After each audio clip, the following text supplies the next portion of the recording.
Good morning to all. सभी का, मैं शाजिया, आस्था आईएएस में आप सभी का स्वागत है। यस, अभी आप लोगों की बिहार हिस्ट्री की क्लास शुरू हो चुकी है। आ जाएं सभी लोग। हाँ जी। गुड मॉर्निंग प्रिया, नाजिम, सत्यम, यस, नीरज जी, आप सभी का स्वागत है। आ जाएं। Good morning. नीरज, बच्चे, मेम नहीं होता है, MAME मतलब हो जाता है मामे, MAM होता है मैम। थोड़ा सा जल्दीबाजी में, हाँ, कहीं भी देखिए आप लोग मेरे स्टूडेंट हैं तो गलत अगर कहीं कर रहे हैं तो बताना मेरा फर्ज है। मैम होता है MAM, ठीक है। किसने लिखा है? नीरज, ठीक है ना। थोड़ा सा नीरज क्या करना है, मैम होता है MAM। सत्यम, हाँ जी, good morning, good morning, good morning to everyone, सबको गुड मॉर्निंग, ठीक है। और करना क्या है, करना ये है कि कल जो था, सभी का स्वागत है बिहार के इतिहास की क्लास में। गुड मॉर्निंग विनीता, यस, आप सभी इंतज़ार कर रहे थे, मुझे समझ में आ रहा है।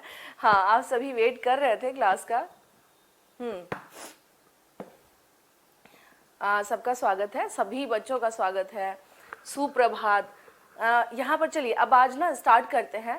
कल वाली क्लास में मैंने, अगर आप लोग को याद होगा तो मौर्यन एडमिनिस्ट्रेशन मैंने करवा दिया था, पूरा मौर्यन, और उसके अलावा जो शुंग डायनेस्टी है,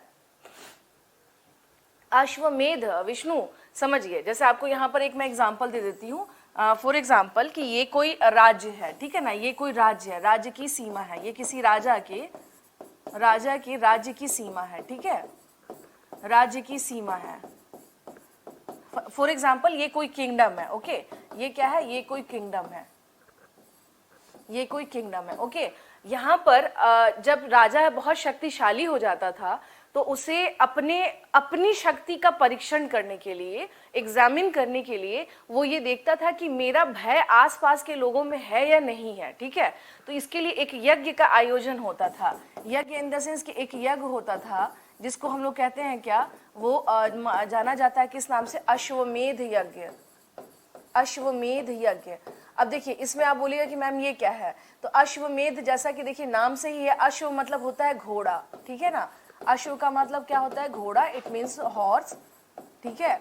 अश्व मतलब होता है घोड़ा। तो ये राजा क्या करता था, तब एक यज्ञ का आयोजन होता था और उसमें ये होता था कि हम अपने घोड़े को अपने राज्य के आसपास के सभी क्षेत्रों में क्या करेंगे, भेज देंगे, ठीक है ना। तो जहां जहां ये घोड़ा जाएगा, ओके, जहां जहां ये घोड़ा जाएगा और इसे जहां पर नहीं रोका जाएगा, यानी उसका इतना भय हो चुका है उस राजा का, अगर किसी ने नहीं रोका तो इसका मतलब ये है कि राजा की सीमा का क्या है, विस्तार है। लेकिन जैसे ही मान लीजिए ये दूसरा क्षेत्र शुरू हुआ और यहाँ पर ये घोड़े की एंट्री हुई और यहाँ के राजा ने इसको यहीं पर रोक दिया कि अब तुम आगे नहीं बढ़ोगे। अगर इस राजा ने रोक दिया, ठीक है, तो इस राजा के साथ, यानी ये जो राजा जिसने इस यज्ञ का आयोजन किया है और ये राजा जिसने इस घोड़े को रोका है, जैसे जिसने भी इस घोड़े को क्या किया है, यहाँ पर स्टॉप किया है, इन दोनों के बीच अब क्या होगा, युद्ध होगा ही होगा, ठीक है ना, युद्ध होगा ही होगा, यानी वॉर जो है वो कंफर्म है। तो इसी को कहा जाता था अश्वमेध यज्ञ। अश्वमेध यज्ञ का मतलब ही हो गया बेसिकली कि this is the examine of a power of a king. ये एक तरह से एग्जामिनेशन था, खुद राजा अपने ही शक्ति का परीक्षण करते थे कि मेरा भय मेरे आसपास के राज्यों में कितना हो पाया है, या मेरे आसपास के राज्यों में कितने लोग हैं जो मुझसे डरते हैं, और किसकी इतनी हिम्मत है कि मेरे घोड़े को वहां पर जाकर के रोक दे, और जो रोकेगा तो वो मेरा दुश्मन है और उसके साथ युद्ध जो है वो अवश्यम भावी है, कंपलसरी है, मैंडेटरी है, तो युद्ध होगा ही होगा। क्लियर है ये? Vishnu, is it clear? हाँ जी विष्णु, क्लियर हो गया? तो यही कहलाता था अश्वमेध यज्ञ। अश्व समझ ही गए आप लोग, घोड़ा, और जहां जहां हमने घोड़े को भेजा और अगर किसी ने वहां पर उसे रोक दिया तो इट मीन्स, इसका मतलब ये है कि वो व्यक्ति जो है मेरा जो एक अधिकार है उसे नहीं मान रहा है, तो उसके साथ वॉर जो है मेरा वो कंपलसरी है, मैंडेटरी है, वो होगा ही होगा। दैट इज नोन एज अश्वमेध यज्ञ। इसे ही कहा जाता था अश्वमेध यज्ञ, ठीक है ना। देखिए आपको यहाँ पर बता देती हूँ, यहाँ पर जब आप बात आ ही गई है तो थोड़ा सा जान लीजिएगा। यज्ञ की अगर हम लोग बात करें, ठीक है ना, यज्ञ की अगर हम लोग बात करें तो 3 यज्ञ होते थे। एक हो गया अश्वमेध यज्ञ, अश्वमेध यज्ञ, ठीक है। एक होता था राजसूय यज्ञ, और एक होता था वाजपेयी यज्ञ, ठीक है, वाजपेयी यज्ञ। तो देखिए मेन राजा का जो शक्ति परीक्षण बेसिकली इसमें होता था, ठीक है ना, समझा दे रही हूँ। राजा का शक्ति परीक्षण की अगर बात करें कि राजा के पावर का एग्जामिनेशन किस में हो रहा है, शक्ति परीक्षण की बात करें तो वो होता था अश्वमेध यज्ञ में। अगर बात करें राजसूय यज्ञ और वाजपेयी यज्ञ, तो ये जो बेसिकली क्या है, ये एक तरह से यज्ञ जो है, जैसे राजा को, अगर राजा गद्दी पर बैठा, हाँ चारों दिशा में, मैंने देखिए मैप इसलिए तो बनाया है ना, ये सारी दिशा में क्या किया गया, भेजा गया विष्णु, ठीक है। तो राजसूय यज्ञ यानी राज का मतलब ये होगा कि राजा जब गद्दी पर बैठ रहा है, ठीक है। और वाजपेयी यज्ञ ये भी क्या है, एक तरह से मतलब अपने साम्राज्य में बताया जाता था कि हमारा क्या है, हमने एक बड़े लेवल पे एक यज्ञ ऑर्गेनाइज किया है। तो ये बेसिकली शक्ति परीक्षण से संबंधित नहीं था, ये राजा के आप कह सकते हैं कि जब राज्य तिलक हुआ, राज्याभिषेक हुआ, तो हम इस तरह के यज्ञों का आयोजन कर रहे हैं। लेकिन जब शक्ति परीक्षण की बात करते थे तब होता था अश्वमेध यज्ञ। क्लियर है ये? इट मीन्स कि when the king examine his power, उसके पावर की कैपेसिटी जब उसको एग्जामिन करनी होती थी, दैट यज्ञ इज दैट द यज्ञ performed at that time period is known as अश्वमेध यज्ञ, ओके। एंड अलग जो है, जो कोरोनेशन से रिलेटेड है, कोरोनेशन इन द सेंस जो राज्याभिषेक से, राज्य तिलक से संबंधित जो यज्ञ होता था, दैट इज राजसूय यज्ञ एंड वाजपेयी यज्ञ। Is it clear? चलिए फिर हम लोग आगे बढ़ते हैं, ओके चलिए। तो यज्ञों में क्या था, ये टाइप्स था, बेसिकली क्या है, ये टाइप्स है। चलिए यहाँ पर अब हम लोग थोड़ा सा क्या करेंगे, जैसे कल जो मैंने आप लोगों को पढ़ाया था, ठीक है ना, कल मैंने आपको पढ़ाया था, फटाफट एक दो क्वेश्चन लगा लेते हैं ताकि इससे पता चले कि कल वाली कंडीशन क्या है, ठीक है। ये आपको बताना है, बहुत इजी क्वेश्चन है ये। शुंग वंश का संस्थापक कौन था, ठीक है। शुंग वंश का संस्थापक कौन था, who was the founder of Shunga dynasty?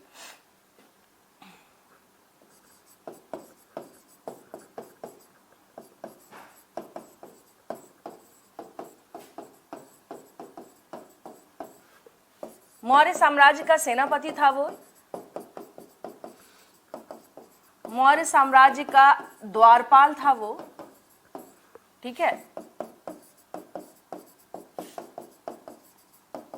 Maurya साम्राज्य का आप इसको कह सकते हैं सीताध्यक्ष था ये। और डी पर आ जाए कि इनमें से कोई नहीं, इनमें से कोई नहीं। हाँ जी, ए होगा मैम। अच्छा ए होगा, ए हो, ओके ठीक है ना। देखिए आप लोगों को लगा होगा कि मैम शुंग वंश में लिख रही हैं तो पुष्यमित्र लिख देंगी, मामला फाइनल हो जाएगा। तो मे बी जो क्वेश्चंस है वो आपके इस टाइप से हो सकते हैं, है ना। टाइप्स जो है क्वेश्चन का वो इस टाइप से हो सकता है कि मौर्य साम्राज्य का वो कौन था, सेनापति था, द्वारपाल था, सीताध्यक्ष था, कौन था वो, या रज्जुक था, या फिर आपको कंटक शोधक था, कौन था वो जिसने की शुंग वंश का संस्थापक जिसने इसकी स्थापना की थी, ठीक है। क्लियर है? तो इसका जो सही आंसर है कि ये क्या था, मौर्य वंश का वो संस्थापक था, मतलब सेनापति था, वृहद्रथ का ये सेनापति था और इसने ही क्या की थी, इसकी हत्या कर दी थी। चलिए अब इसमें नेक्स्ट आते हैं हम लोग क्वेश्चन पे। एक क्वेश्चन और कर लेते हैं फटाफट, एक क्वेश्चन और कर लेते हैं। यहां पर आएंगे कि क्वेश्चन ये है आपका, कणव वंश की समाप्ति के साथ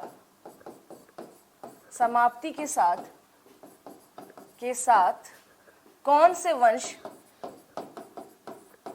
वंश की स्थापना हुई, वंश की स्थापना हुई,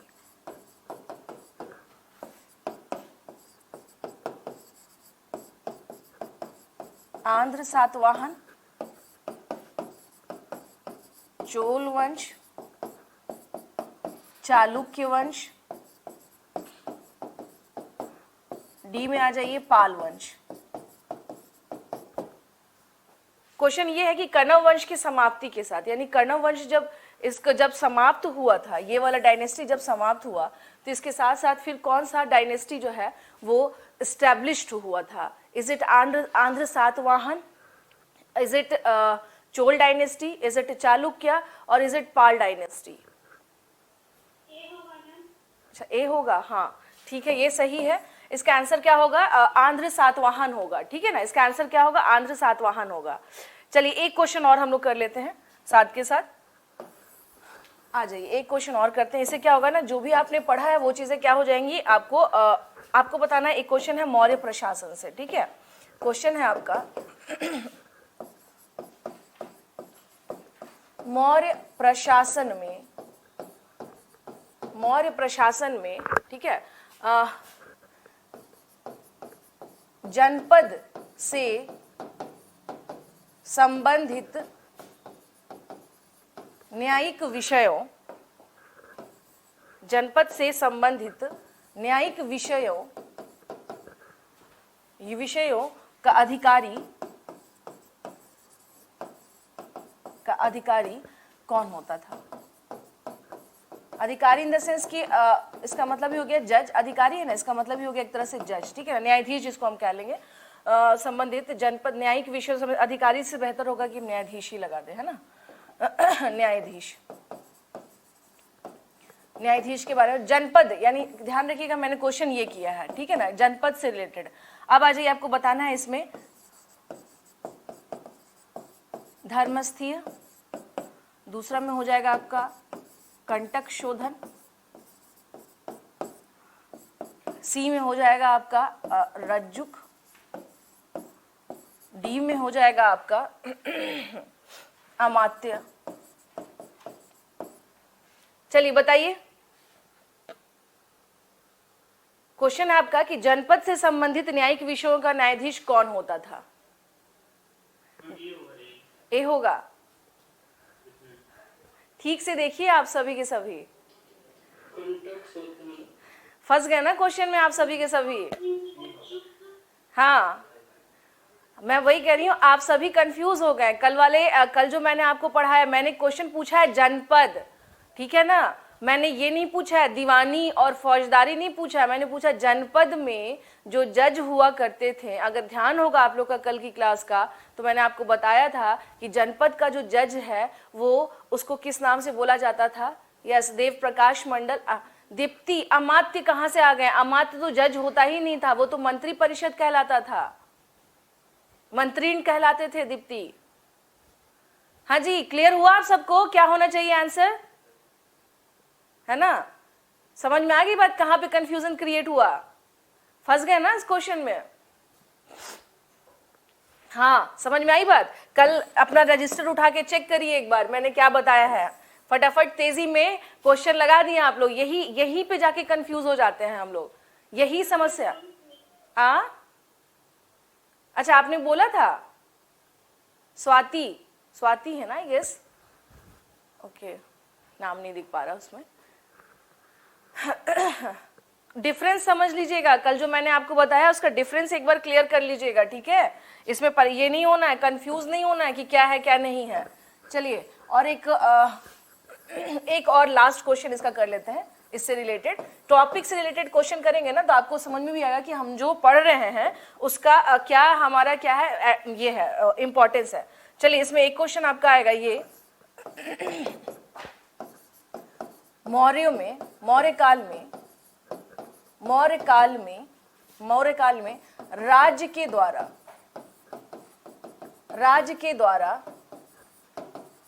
सिंचाई व्यवस्था को क्या कहा जाता था? ठीक है, अब आ जाइए।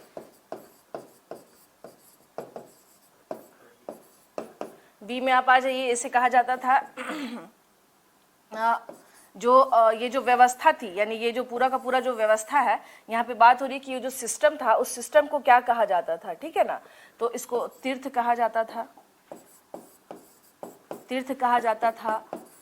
चक्र कहा जाता था, ठीक है ना, ये सब टर्मिनोलॉजी है रिलेटेड टू मौर्यंस, या इनमें से कोई नहीं, मान लीजिए ये रहा, इनमें से कोई नहीं, क्या होगा बताइए? इनमें से कोई। अच्छा मैम इनमें कल ही मैंने बताया है, आप लोग ने रिवीजन नहीं करते, इससे पता चल रहा है।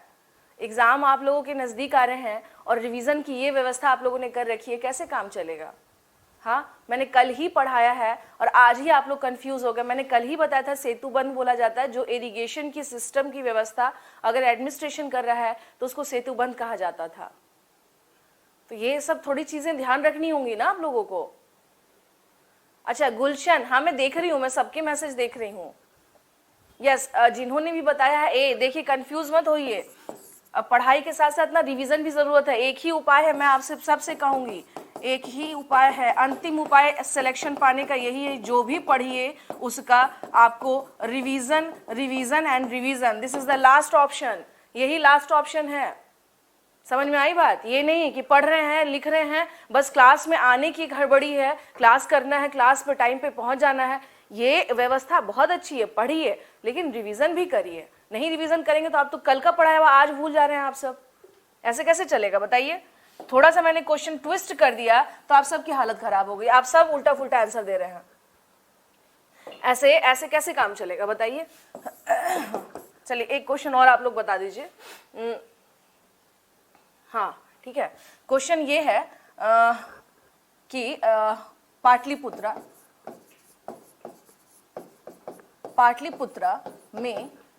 में अकाल के समय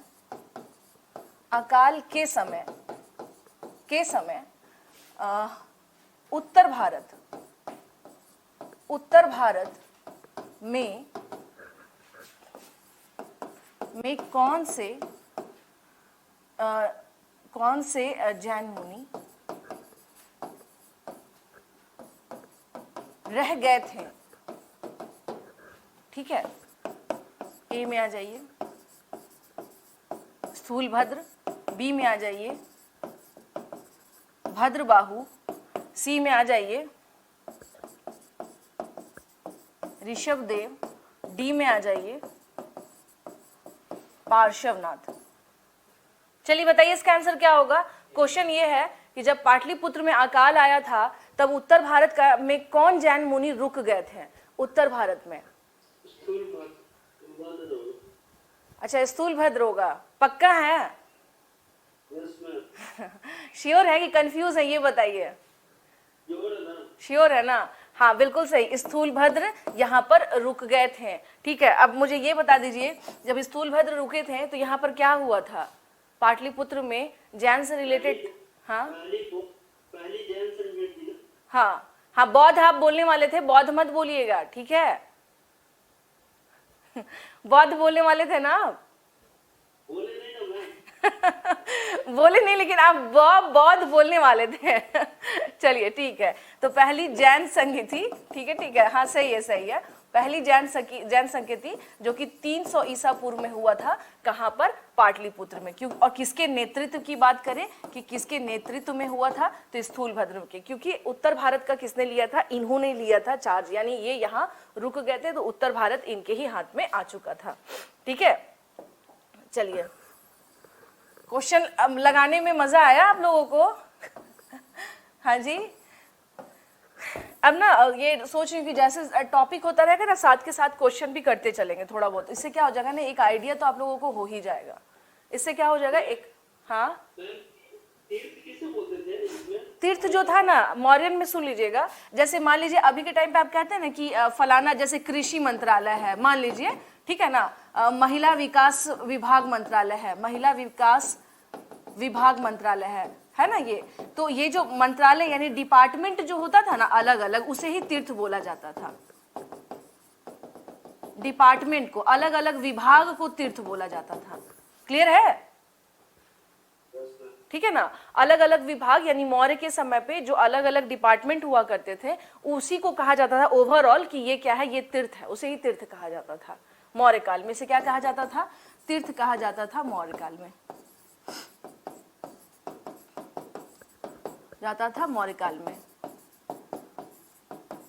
It means various department in the time period of Mauryans is known as या was known as तीर्थ। ये किस नाम से जाने जाते थे? तीर्थ नाम से। ठीक है, जैसे प्रांत जो है 5 प्रांत मिला के उसे चक्र बोला जाता था, वैसे ही ये तीर्थ कहलाते थे। चलिए अब हम लोग आ जाते हैं नेक्स्ट टॉपिक पे। अब हमारा नेक्स्ट टॉपिक पे हम लोग शुरू करते हैं। देखिए हम लोगों ने कल जो है वो सारी चीजें हम लोग पढ़ दी थी। हमने मौर्य, शुंग, कण्व जो उसके बाद थी वो हमने पढ़ लिया। अब जो हमारा चल रहा है यानी अब जो टॉपिक है वो एक तरीके से ये है कि मौर्यंस के बाद जो अव्यवस्था फैली, अव्यवस्था के बाद यानी कि उसके बाद एक ही शासक काल आता है जो गुप्त काल कहलाता है। ठीक है, उसके बाद जो है यानी इसके पहले तक कोई भी ऐसा नहीं था जिन्होंने क्या किया हो, शासन को एक साथ किया हो। ठीक है, तो अब आते हैं कि हम लोग बात कर रहे हैं गुप्त काल की। गुप्त काल की यहाँ पर ध्यान देना होगा आप लोगों को थोड़ा सा कि जब मौर्यंस का जब पतन होता है यानी कि मौर्य के पतन के बाद यानी इनका जो डिक्लाइन हो जाता है, तो डिक्लाइन के बाद हम क्या देखते हैं कि इसके बाद क्या आ जाती है स्थिति, इसके बाद हो जाती है स्थिति बहुत ही ज्यादा अव्यवस्था फैल जाती है। अव्यवस्था यानी कोई भी केंद्रीकृत शासन हमें नहीं दिखाई देता है, केंद्रीकृत शासन का अभाव दिखाई देता है। इट मीन्स अभाव था यानी कोई भी शासक वैसा मजबूत नहीं है। लेकिन इस बीच में हम क्या देखते हैं कि तब 240 ईसा पूर्व 240 ईस्वी में हम देखते हैं क्या कि कंडीशन क्रिएट होती है, वो क्या है, गुप्त काल का शुरुआत होता है। और इसके जो संस्थापक थे गुप्त काल में, संस्थापक इन द सेंस, कल मैंने आपसे बात कर ही ली थी कि गुप्त काल पे हम लोग को बहुत डिस्कस नहीं करना है, जो जरूरी है हम वही डिस्कस करेंगे। गुप्त काल में अगर हम लोग बात करें इसके संस्थापक की तो इनका नाम क्या था, श्रीगुप्त। श्रीगुप्त टाइम पीरियड की बात करें इनका तो 240 से 280 ईस्वी के बीच में इनका टाइम पीरियड है। और इन्हें माना जाता था कि गुप्त काल के he was the founder of Gupta dynasty. He was the founder of Gupta dynasty. ये क्या थे, गुप्ता डायनेस्टी के ये क्या थे, फाउंडर थे। यानी इन्हीं के नेतृत्व में क्या हुआ है, गुप्त डायनेस्टी जो है वो क्या हुआ था, आपको इसकी नींव रखी गई। ठीक है, और इनके बारे में हो सकता है आपका मान लीजिए बीपीएससी में क्वेश्चन ये आ सकता है।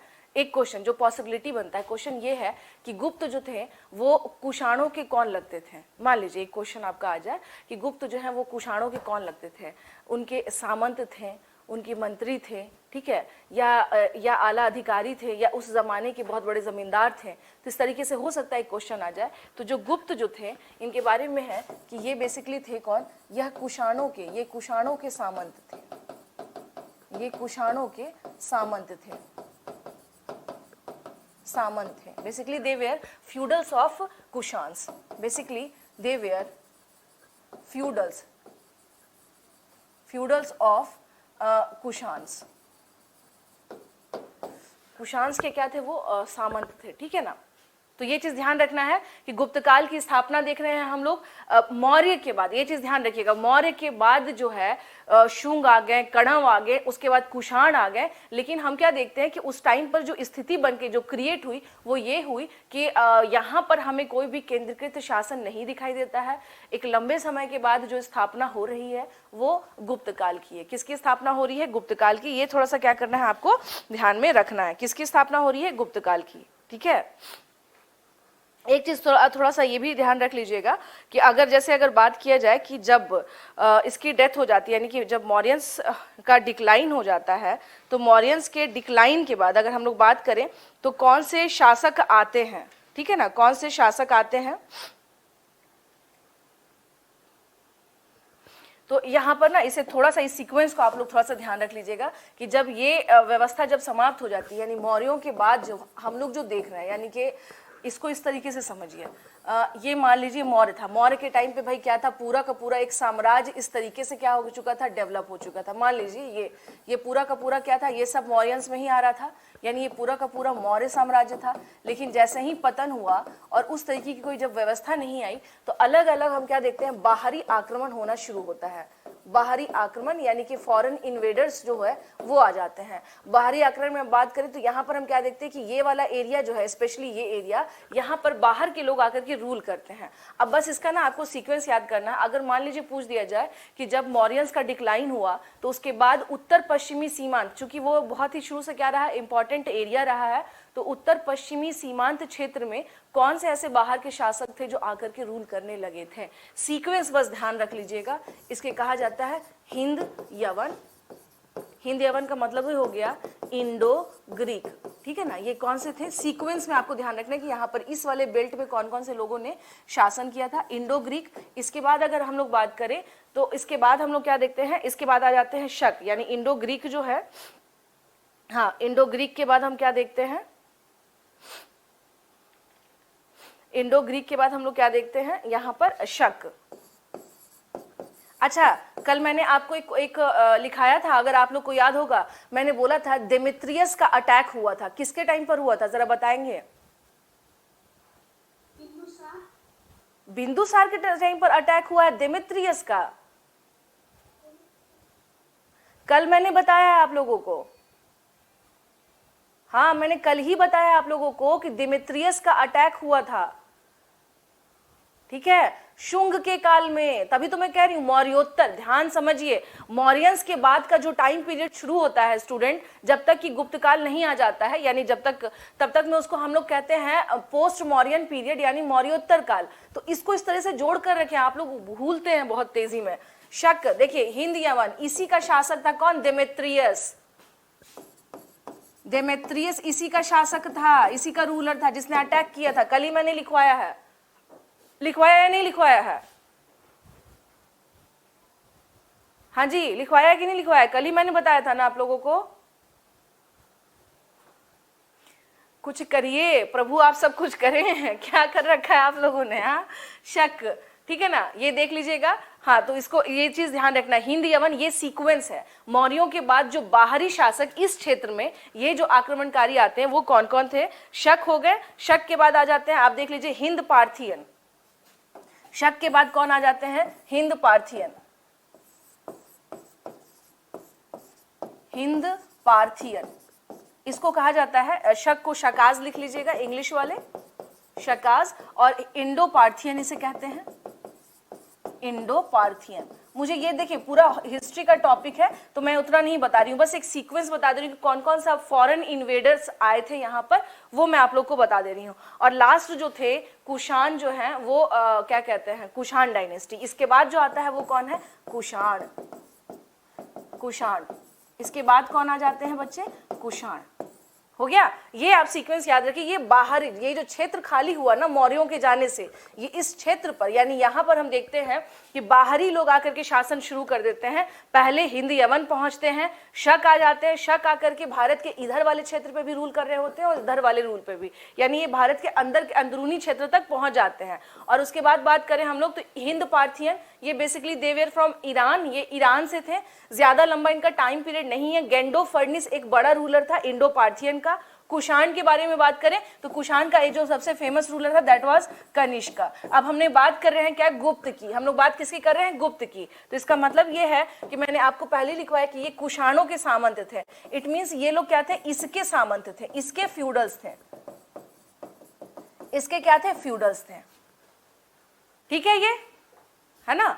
तो ये चीज ध्यान रखना है। ये basically this is the sequence of foreign invaders after post Mauryan period, यानी पोस्ट मौर्यन पीरियड के बाद, यानी मौर्योत्तर काल में जो बाहरी आक्रमण हुआ था और कौन कौन से मतलब अलग अलग डायनेस्टीज बाहर से आए थे, ये उनका सीक्वेंस है, क्रम है। इसे भूलिएगा मत। कल मैंने, चूंकि यहाँ पर अगर आपका हो सकता है क्वेश्चन आ जाए कि डेमेट्रियस जो था, देखिए ये बताने का पर्पस ये है कि डेमेट्रियस जिसने अटैक किया था तो उस समय शुंग डायनेस्टी का कौन सा शासक था।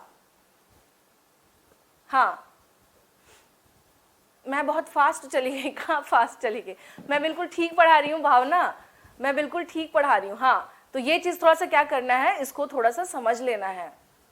देखिए थोड़ा अगर स्लो में चलता है ज्यादा, मैं वैसे तो बैलेंस्ड है, बट जिस टॉपिक में ऐसा लग रहा है कि बहुत भावना अब समझ में आ रहा है, अब तो समस्या नहीं है। मैंने इसलिए आप लोगों को समझा दिया अभी कि यही चीज पे कब नहीं समझ में आया कुछ भी, आज नहीं समझ में आया, कल नहीं समझ में आया।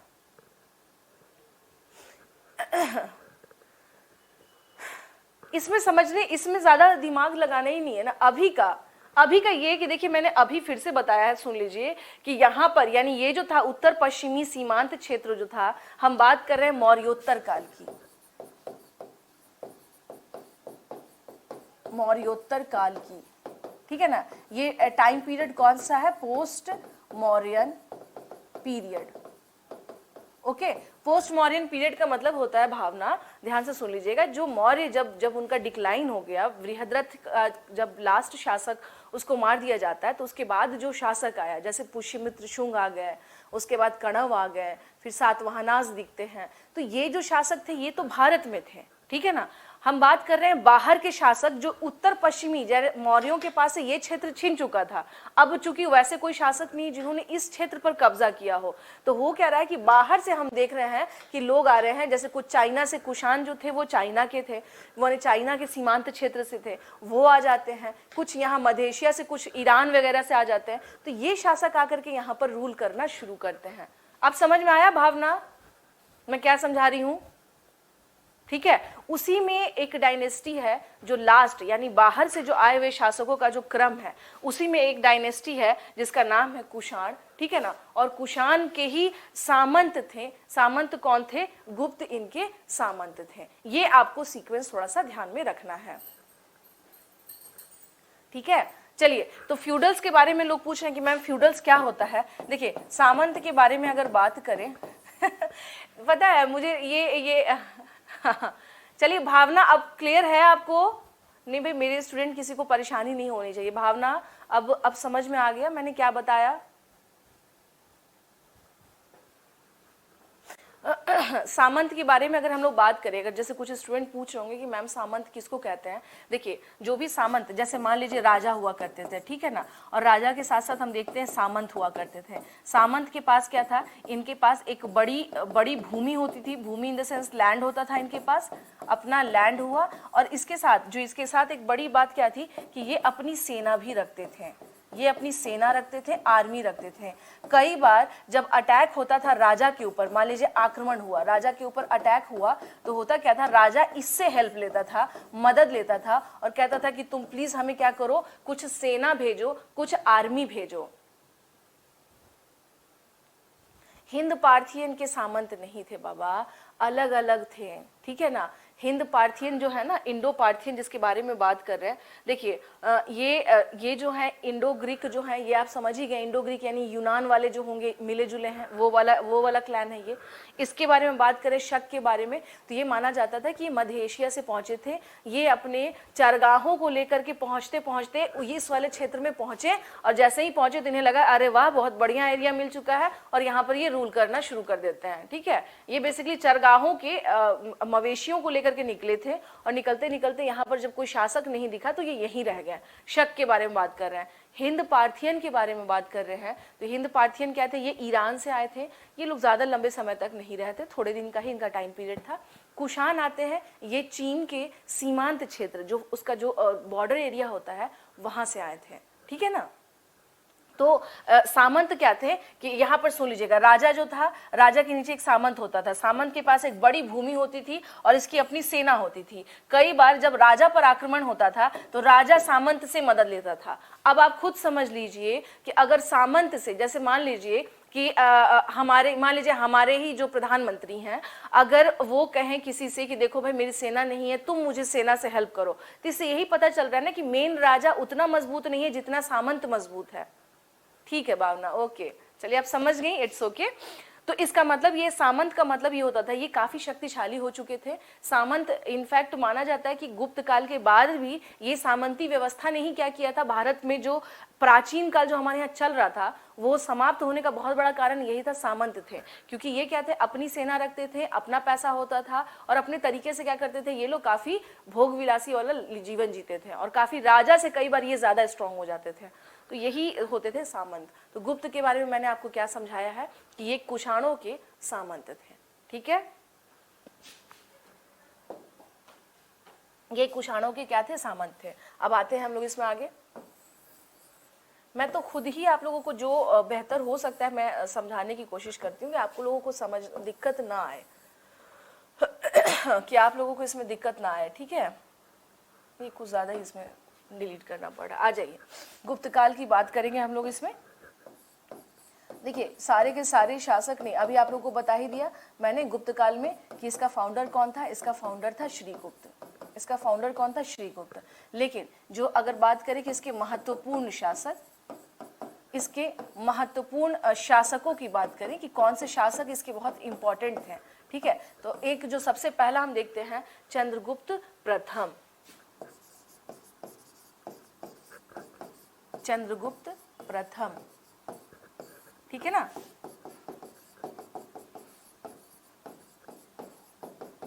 चंद्रगुप्त फर्स्ट। देखिए भाई, अगर किसी को भी कहीं समस्या हो ना, आप प्लीज वहीं रोक करके मुझसे पूछ लीजिए। केशव, पृथ्वीराज वाज नॉट सामंत और feudal, he was basically king, ठीक है ना। Prithviraj was basically king of Rajputanas, he was not feudal, वो फ्यूडल नहीं थे वो, ठीक है ना। राजपूतानाज जो है ना, उनका एक अलग कहानी चला, वहां उनका क्षेत्र है। जैसे मान लीजिए this is Rajasthan, suppose that this is Rajasthan, ये राजस्थान है आपका, सपोज दैट ये राजस्थान है। यहाँ पे क्या है ना, क्षेत्र बहुत बड़ा है, तो आप देखिएगा यहाँ पर क्या डेवलप हो रहा है, मेवाड़, मेवाड़ का क्षेत्र, मारवाड़ का क्षेत्र, ठीक है, चित्तौड़ का क्षेत्र, रणथंभौर का क्षेत्र। ऐसा क्या हम देख रहे हैं कि यहाँ पर इस तरीके से क्या हम देख रहे हैं, अजमेर का क्षेत्र। तो अलग अलग यहाँ पे क्या हम देखते हैं, किंगडम्स यहाँ पर क्या हुए, डेवलप हुए थे, ठीक है ना। अलग अलग हम क्या देखते हैं यहाँ पर, बेसिकली किंगडम्स डेवलप हुए थे।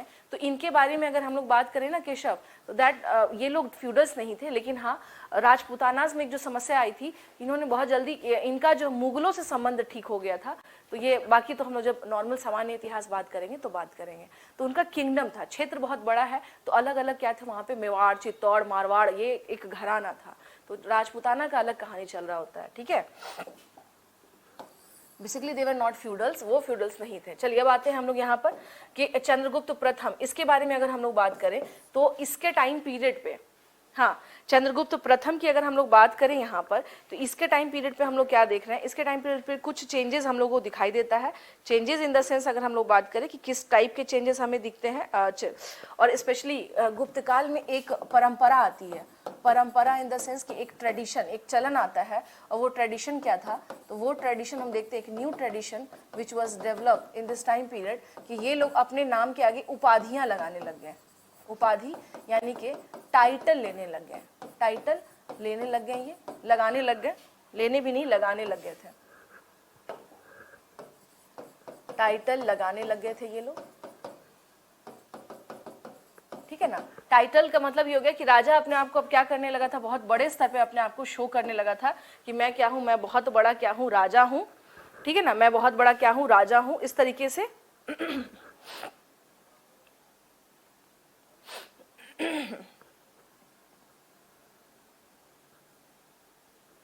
ठीक है, तो जैसे हम लोग बात करें यहाँ पर आ जाइए श्रीगुप्त के बारे में। अगर हम लोग बात करते हैं कि श्रीगुप्त के बारे में, तो मगध के कंटेक्स्ट में इसका काम क्या रहा था, what kind of work he was done in the time period of Magadha, या मगध के कंटेक्स्ट में।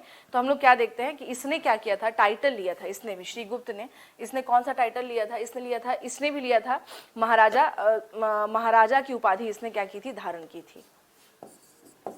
इसने महाराजा की उपाधि धारण की थी, उपाधि धारण की थी। It means he owned the title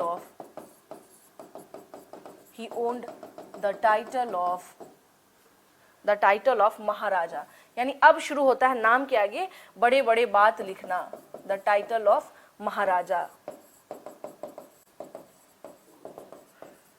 ठीक है। इसके आने से यानी ये जो वंश था, ये जब आता है गुप्त डायनेस्टी, तो इन लोगों ने क्या किया था, अपने नाम में बड़े बड़े टाइटल लगाना शुरू कर देते हैं।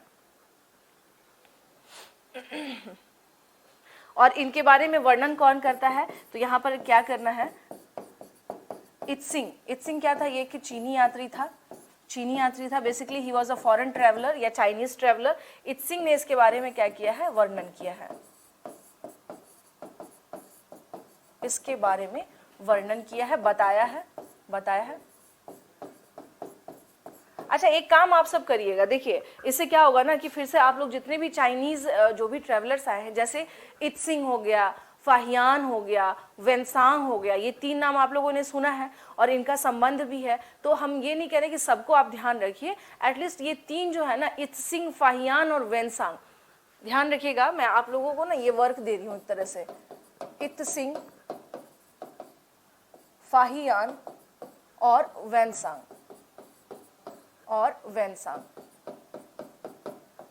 इन तीनों का ना टाइम पीरियड लिख लीजिएगा। किसका, इत्सिंग, फाहियान और वेनसांग, इनका क्या करना है, टाइम पीरियड लिख लेना है, ठीक है।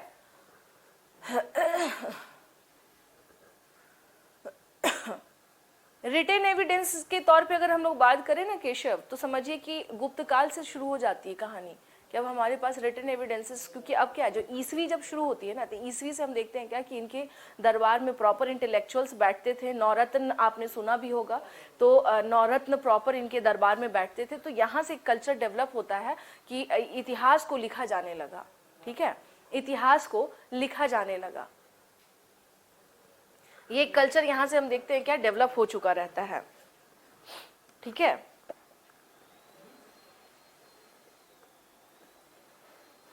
ठीक है, और एक चीज और है यहाँ पर ध्यान देना है कि जो श्रीगुप्त के बारे में हम लोग बात कर रहे हैं, इसके बारे में नहीं, अभी हम लोग बात कर रहे हैं श्रीगुप्त के बारे में। तो श्रीगुप्त के बारे में हम लोग क्या देखते हैं कि यहाँ पर एक चीज और ध्यान रखिएगा, भारत में मंदिरों का निर्माण गुप्त काल से शुरू हो जाता है। भारत में मंदिरों का निर्माण गुप्त काल से शुरू होता है, गुप्त काल से शुरू होता है।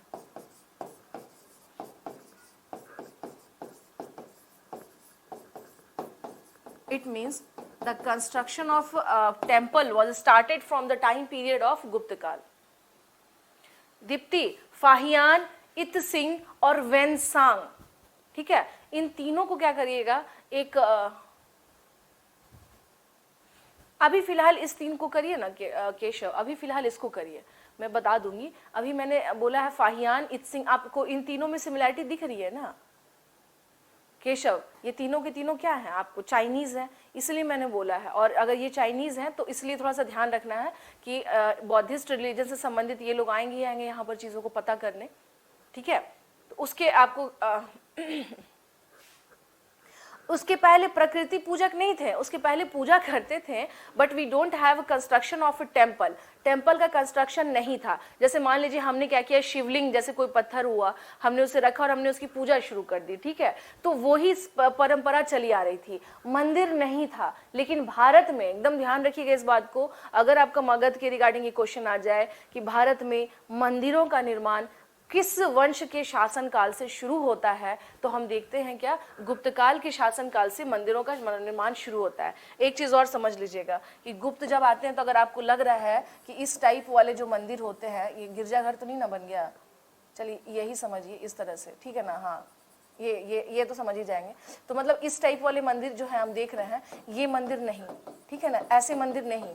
मंदिर कैसे बनने लगे थे उस टाइम पे, अभी तो स्टार्टिंग हुआ था ना, इनिशियल फेज था, इस तरीके से, मतलब इस तरीके से, ये क्या हुआ, एक मतलब इस तरह से, जिसका सीलिंग इस टाइप से हो, तो ऐसे मंदिरों का निर्माण होना शुरू हुआ था, ऐसे मंदिरों का निर्माण शुरू हुआ था। देवगढ़ का दशावतार मंदिर, नचना कुठार मंदिर, ये सब क्या है, हाँ, टेक्नोलॉजिकल एडवांसमेंट। तो याद रखिएगा, ऐसा टेम्पल स्ट्रक्चर ऐसा वाला था, ऐसा वाला नहीं था, ये बहुत बाद में आया है, ये बाद में आया है, ये वाला है ना, ये जो हम लोग देखते हैं ना नागर शैली पे जो मंदिर बननी शुरू हुई, नागर शैली पे, ये बाद में आया है। गुप्त काल में ऐसे मंदिर बनते थे, यानी स्टार्ट हुआ था इस टाइप का मंदिर बनना।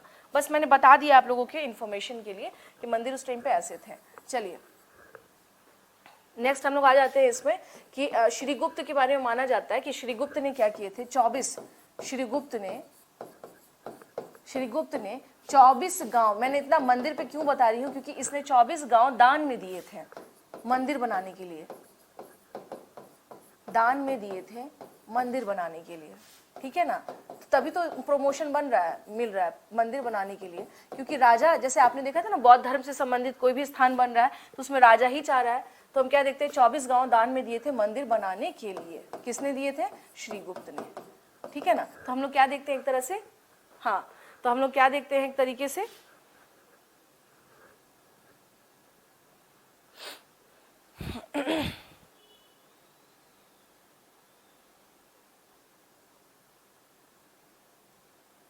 ठीक है। तो हम लोग क्या देखते हैं इस तरह से, इस प्रकार से हम लोग देखते हैं कि ये जो था, यानी कि श्रीगुप्त जो था, इसके टाइम पर क्या हम लोग देखते हैं, मंदिरों का निर्माण होता है। नेक्स्ट शासक आता है कौन? घटोत्कच। छोटा छोटा है, ज्यादा नहीं है, आप लोग को बहुत घटोत्कच। नेक्स्ट शासक कौन आता है? घटोत्कच, ठीक है, घटोत्कच, जिसका माना जाता है कि 280 से 320 ईस्वी तक यही था। 280 से 320 ईस्वी तक यही था। और ये यानी श्रीगुप्त के बाद, श्रीगुप्त के बाद यह पाटलिपुत्र का शासक बना। यह पाटलिपुत्र का शासक बना, ठीक है। श्रीगुप्त के बाद हम लोग क्या देखते हैं कि यह पाटलिपुत्र का क्या था? शासक बना था, घटोत्कच। घटोत्कच श्रीगुप्त के बाद क्या बनता है? पाटलिपुत्र का शासक बनता है, ठीक है ना। तो इसके बारे में लेकिन है, हम लोग कह सकते हैं कि बहुत ज्यादा हमारे पास क्या है, हमारे पास क्या है, कहीं ना कहीं से अभाव है बहुत सारी चीजों का, इसके रिगार्डिंग कि क्या क्या चल रहा था या क्या किस प्रकार की चीजें घट रही थी। तो इसके रिगार्डिंग हम लोग क्या देखते हैं कि थोड़ा सा क्या रहता है, अभाव है। अभाव इन द सेंस कि वी डोंट हैव, बहुत सारा हमारे पास कोई ये नहीं है, एविडेंसेस नहीं है। तो थोड़ी सी समस्या इसमें हम लोग क्या देखते हैं, आती है, ठीक है। थोड़ी सी समस्या हम लोग देखते हैं आती है।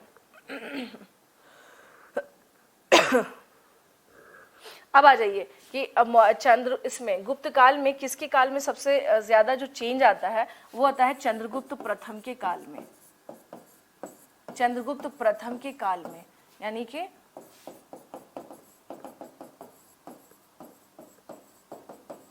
चंद्रगुप्त फर्स्ट, चंद्रगुप्त प्रथम के काल में हम लोग क्या देख रहे हैं, जो चेंजेस हम लोग को दिखाई देता है, चेंजेस इन द सेंस कि हम लोग अगर बात करें तो इसने क्या किया था, चंद्रगुप्त प्रथम के काल की अगर हम लोग बात करें तो हम लोग क्या देखते हैं, जो सबसे इंपॉर्टेंट चेंज क्या आता है, इसका जो टाइम पीरियड था ये माना जाता है 320 से 335 ईस्वी तक, ठीक है ना। तो इसने लिच्छवी की राजकुमारी से क्या किया था, विवाह किया था। इसका जो सबसे इंपॉर्टेंट काम क्या था कि इसने, यानी चंद्रगुप्त फर्स्ट ने,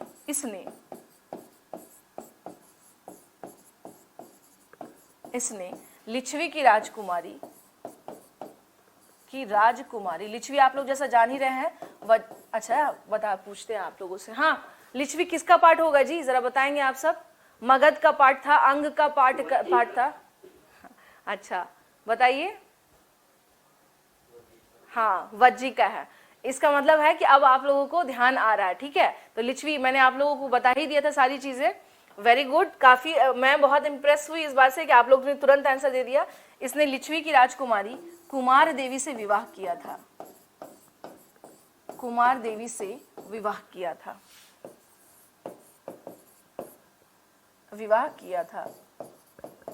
It means he got married with the princess of Lichvi, princess of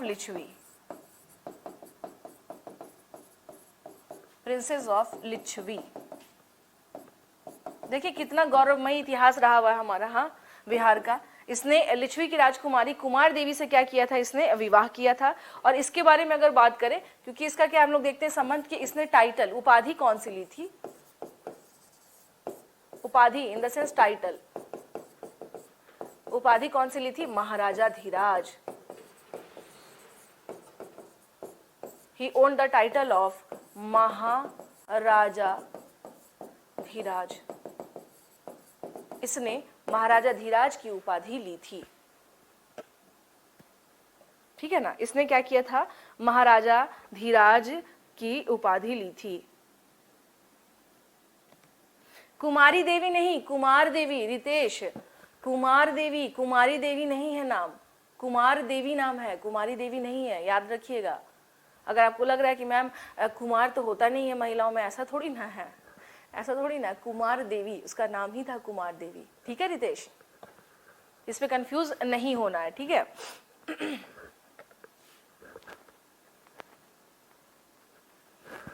अब बात करें कि इसके एविडेंसेस कि चंद्रगुप्त फर्स्ट ने राजकुमारी कुमार देवी से विवाह किया था, इसके साक्ष्य कहाँ मिले हैं हम लोगों को। अगर हम लोग पूछे कि इसके where we found the evidences related to Kumar Devi and, हाँ, अगर हम लोग बात करें कि इससे रिलेटेड जो साक्ष्य हैं, यानी इन दोनों से संबंधित जो साक्ष्य हैं, एविडेंसेस हैं, एविडेंसेस हैं, तो हम लोग क्या देखते हैं, 2-3 जगह पर हमें इनसे रिलेटेड जो है एविडेंसेस यानी कि जो साक्ष्य मिले हैं, जैसे कि विविध प्रकार के सिक्के, ठीक है ना, जैसे कि डिफरेंट काइंड ऑफ कॉइन्स,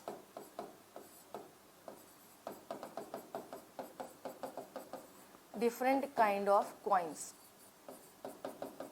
है ना, विविध प्रकार के सिक्के, इसको हम लोग क्या कहेंगे, विविध प्रकार के सिक्के, विविध प्रकार के सिक्के किससे रिलेटेड मिले हैं हम लोगों को, ये मिले हैं हम लोगों को कुमार देवी और चंद्रगुप्त प्रथम से। तो एक तो मिला है गाजीपुर में, ये क्या है, सिक्के। कॉइन्स के बारे में बात करें गाजीपुर से। बयाना एक जगह है स्टूडेंट, ध्यान रखिएगा, ये राजस्थान में है।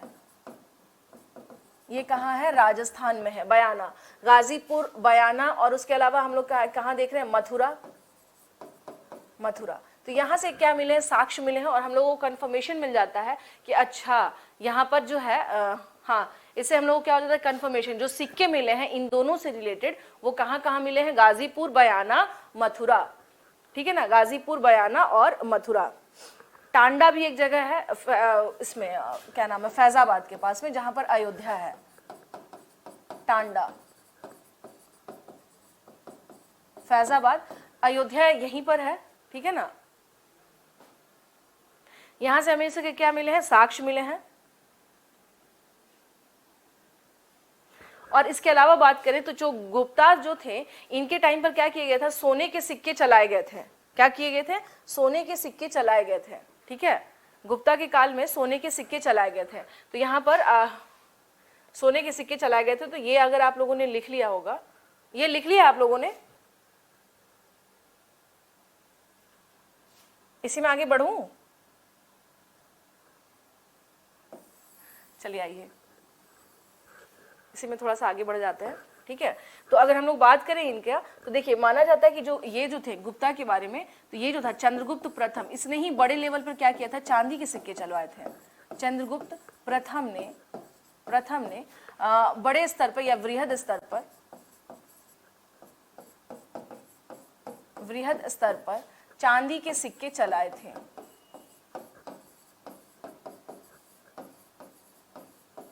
चांदी के सिक्के चलाए थे। इसने क्या किया था, चांदी के सिक्के बहुत बड़े स्तर पर क्या किया था, चलाया था चंद्रगुप्त प्रथम ने। ध्यान रखिएगा किसने चलवाया था, चंद्रगुप्त प्रथम ने।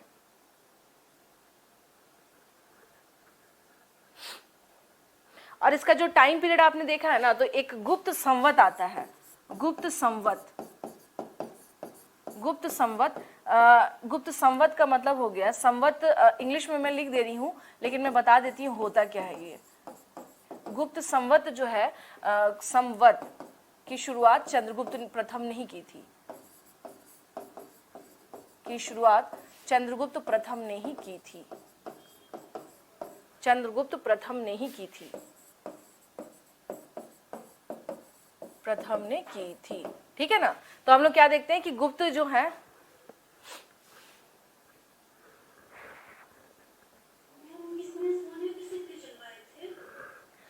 देखिए आपको बता देती हूँ, जो गुप्त काल है ना, ध्यान से सुन लीजिएगा।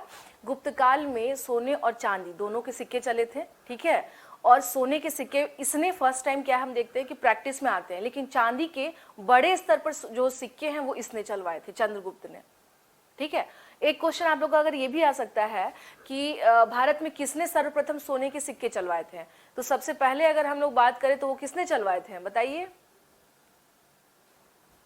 कुषाणों ने हाँ, कनिष्क नहीं, कुषाणों में विम कटफिसस नाम सुना होगा आप लोगों ने, सुना है ना, विम कटफिसस। तो विम कटफिसस ने सबसे पहले क्या किए थे, सोने के सिक्के चलवाए थे। लेकिन समझिए, अभी जो मैंने मैप पे आपको बताया था, उत्तर पश्चिम वाले क्षेत्र पर उनका शासन था, ठीक है ना।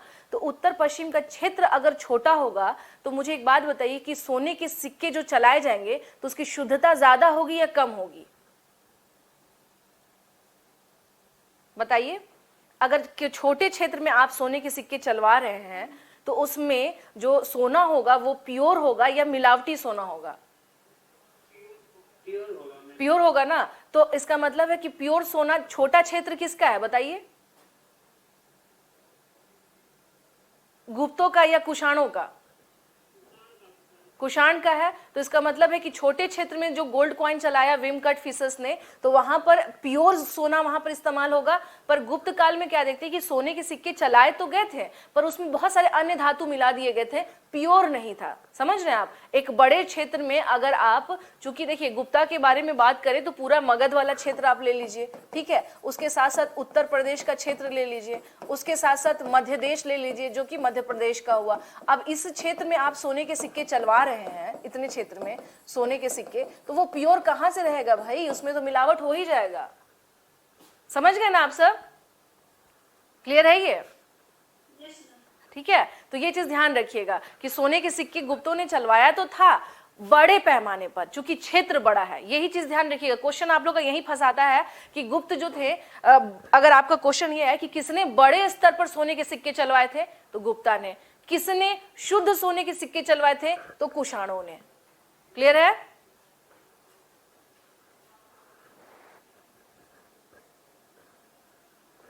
अगर कहीं क्वेश्चन में आप लोगों को दिक्कत आए तो यहाँ पर ना नोट कर लीजिएगा पॉइंट को, इसको नोट कर लीजिए कि बड़े पैमाने पर सोने के सिक्के, बड़े पैमाने पर सोने के सिक्के यानी गोल्ड कॉइन्स, सोने के सिक्के किसने चलवाए थे, सिक्के चलवाए थे किसने, गुप्त ने, ठीक है ना। गुप्ता जो है उसके गुप्ता शासकों ने या गुप्त शासकों ने, ठीक है। और अगर हम लोग बात करें कि शुद्ध सोने के सिक्के किसने चलवाए थे, शुद्ध सोने के सिक्के किसने चलवाए थे, तो ये हो गए कुषाण। बस ये चीज ध्यान रख लेना आप लोगों को, कभी फ्यूचर में इस क्वेश्चन को लेके कभी गड़बड़ नहीं करिएगा आप सब, ठीक है। ये क्वेश्चन हमेशा क्या होता है, उलझाव होता है। आप लोग समझ ही गए, क्षेत्र के आधार पर भी सोना जो होता है मिलावट हो जाता है ना। आप ही के घर में कोई फंक्शन पड़ जाए और आपके सामने कोई कंडीशन रख दे कि देखिए हमारे यहाँ जितने गेस्ट आएंगे सबको सोने का कुछ ना कुछ देना है, तो आप सोने का सामान देंगे तो जरूर, पर मिलावट देंगे, हल्का हो जाएगा सोना, हल्का हो जाएगा कि नहीं हो जाएगा, बताइए। तब और उसी तरह से अगर आप मान लीजिए आपके यहाँ कोई एक गेस्ट आया और बात किया जाए कि देखो भाई इनको गोल्ड का कोई सामान देना, तो ऑब्वियस ही बात है कि कम आदमी है तो हम उसको दे सकते हैं, ठीक है। तो इसी तरह से क्या किया कीजिए, खुद पे भी कभी कभी रख करके देख लिया कीजिए।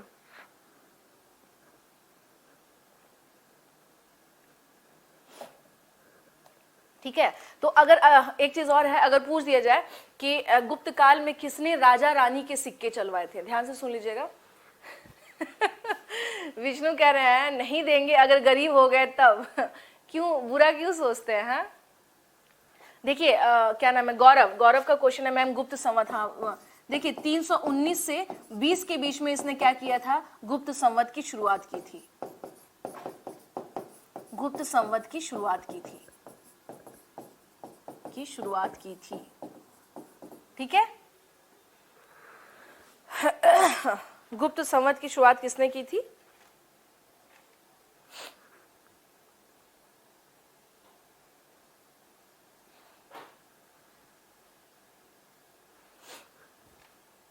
चलिए यहाँ पर ना एक क्वेश्चन मैं आप लोगों को और थोड़ा सा करवा देती हूँ, मे बी आपको आगे काम आ जाए। जैसे संवत की बात हो जाती है ना, कैलेंडर, संवत को कहा जाता है स्टूडेंट कैलेंडर। बेसिकली अगर एक शब्द में, अगर इंग्लिश में बोलिएगा कि मैम इसका मतलब क्या हुआ, इट मीन्स कैलेंडर, इसका मतलब होता है कैलेंडर।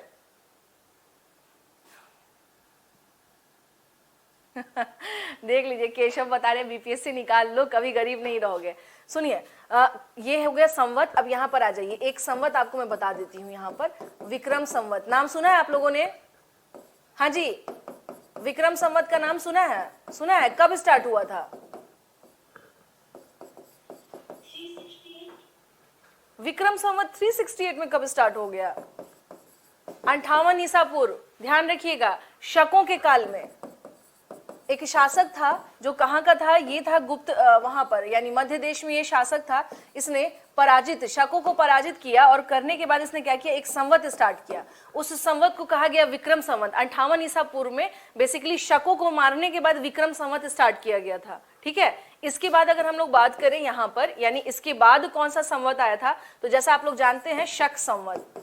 इट मीन्स कि Shaka Samvat was started in the time period of Kushan, और इसका टाइम पीरियड क्या है? 78 ईसा पूर्व। कहीं कहीं पर आगे पीछे अगर कहीं हो डेट में तो वो 78 ईसा पूर्व जो है वो चलता है। तो शक संवत हो गया। अब आ जाइए नेक्स्ट आ जाइए, यानी ये हम लोग जो बात कर रहे हैं ये भारत में जो कैलेंडर भारत में स्टार्ट किए गए थे उसके बारे में बात कर रहे हैं। नेक्स्ट हम लोग आएंगे यहाँ पर गुप्त संवत। नेक्स्ट हम लोग आ जाएंगे गुप्त संवत। देख लीजिए इसका टाइम पीरियड क्या है? 319 से लेके 320 ईसवी, यानी ईसवी में कौन सा कैलेंडर, कौन सा हमारे सामने संवत है? That is Gupta Samvat. Is it clear? Clear है? ये 3 संवत हम लोग देख रहे हैं। इट मीन्स 3 एंशियंट कैलेंडर है हमारे पास में। एक जो सबसे पहला दिख रहा है दैट इज विक्रम संवत, जो दूसरा है वो हमारे पास है Shaka Samvat, and the third one is Gupta Samvat. जो विक्रम संवत है याद रखिएगा that was started in the time period of Shakas. Shakas के टाइम पीरियड पे स्टार्ट होता है, एंड आफ्टर दैट शक संवत है it was started by Kushanas. इसे कुशान से स्टार्ट करते हैं, कुशानों के काल में इसकी शुरुआत हुई थी, एंड आफ्टर दैट हम देखते हैं गुप्त संवत जो कि गुप्त के काल में शुरुआत हुई थी। क्लियर है? ये यहाँ पर नहीं भूलेंगे ना, ये इसे नोट डाउन कर लीजिएगा, कभी भी फिर संवत में नहीं आप लोगों को दिक्कत आएगी। कभी भी फिर संवत में दिक्कत नहीं आएगी।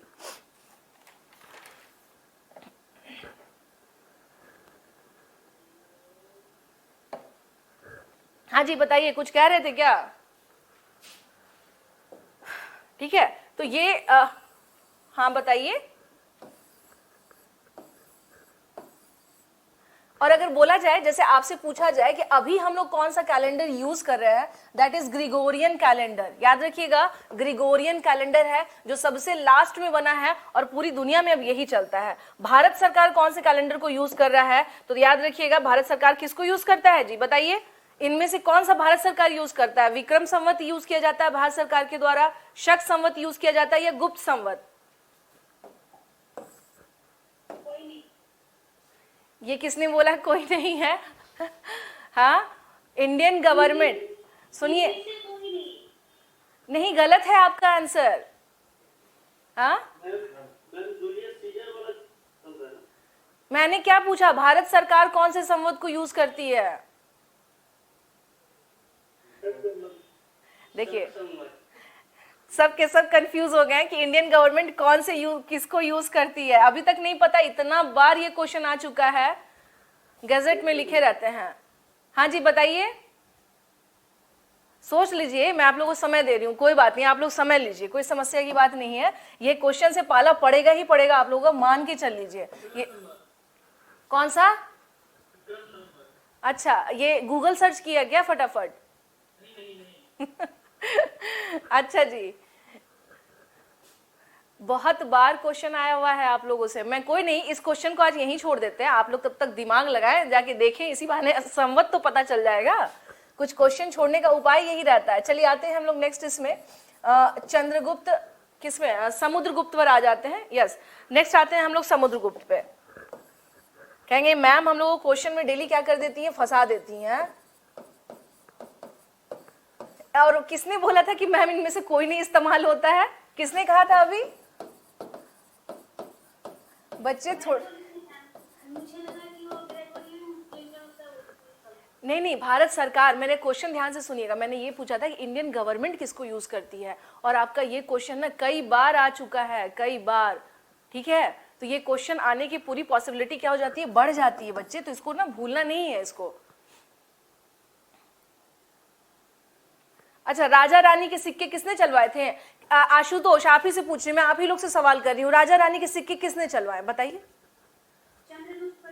बस वही तो मैं कह रही थी कि उसके सिक्कों पर राजा और रानी दोनों के उसमें क्या थे, फेस थे, क्योंकि जो उसकी वाइफ थी वो ऑलरेडी लिच्छवी की राजकुमारी थी, because her wife was his wife was already the princess of Licchavi. That's why हम लोग क्या कहते हैं कि राजा रानी के सिक्के किसने चलवाए थे। अभी सब ढूंढने में लग रहे हैं कि कौन सा इंडियन गवर्नमेंट यूज करती है। चलिए आते हैं हम लोग इसमें समुद्रगुप्त के बारे में। 335 से 375 ईस्वी तक में भारत का नेपोलियन के नाम से कौन जाना जाता था?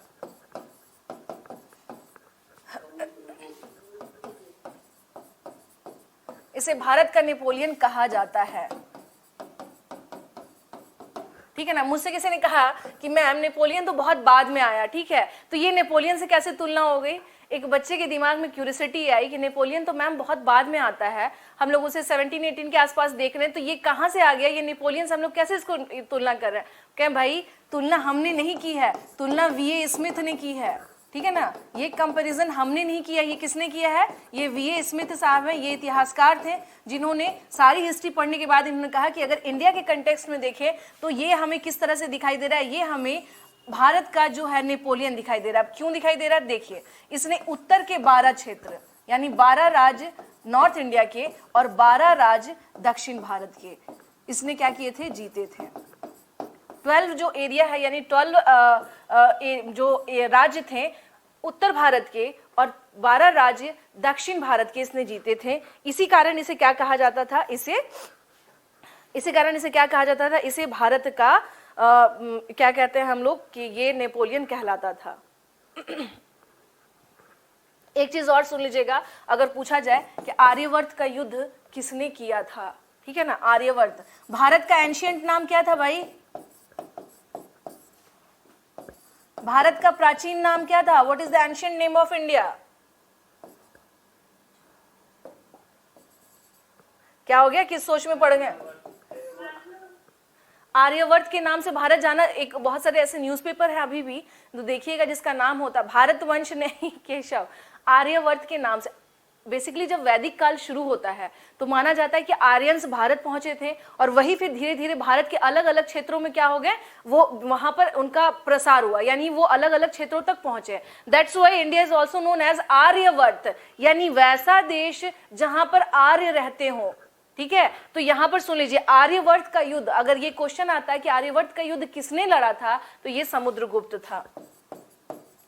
और कौन सा आर्यवर्त का युद्ध हुआ? अगर जैसे बात की जाए कि युद्ध कौन सा था मैम, तो यही, यानी जो उत्तर भारत में इसने राज्य जीते और जो दक्षिण भारत में इसने राज्य जीते, this war is known as battle of Aryavarta. इसे क्या कहा जाता है? Battle of Aryavarta. इसे ही बैटल ऑफ आर्यवर्त कहा जाता है, जो किसने लड़ा था? जो आपको समुद्रगुप्त ने लड़ा था। अच्छा, एक क्वेश्चन समुद्रगुप्त के रिगार्डिंग आता है। ये विश्व विजेता तो था ही, यानी भारत का विजेता तो था ही, साथ के साथ ये है कि प्रयाग प्रशस्ति पे और इसके जो एविडेंसेस, जो सिक्के पाए गए हैं उसमें अगर आपका क्वेश्चन आ जाए कि गुप्त काल का ऐसा कौन सा शासक है जो वीणा बजाते हुए उसकी आकृति है, यानी कि ही वॉज प्लेइंग फ्लूट, नहीं वीणा जो है ना, वीणा को वीणा ही बोलते हैं, वो वीणा को क्या कर रहा है? बजा रहा है। तो ये क्वेश्चन आता है कि इनमें से यानी गुप्त काल का ऐसा कौन सा शासक था जो संगीत प्रेमी था। क्वेश्चन आपका ये आ जाता है कि who was the ruler of Gupta dynasty that was music lover, वो म्यूजिक लवर था जिसको संगीत से लगाव था, ठीक है। तो इसके बारे में हम लोग क्या देखते हैं कि ये कौन था? संगीत प्रेमी हम लोग किसे कह सकते हैं? तो संगीत प्रेमी था हमारा समुद्रगुप्त।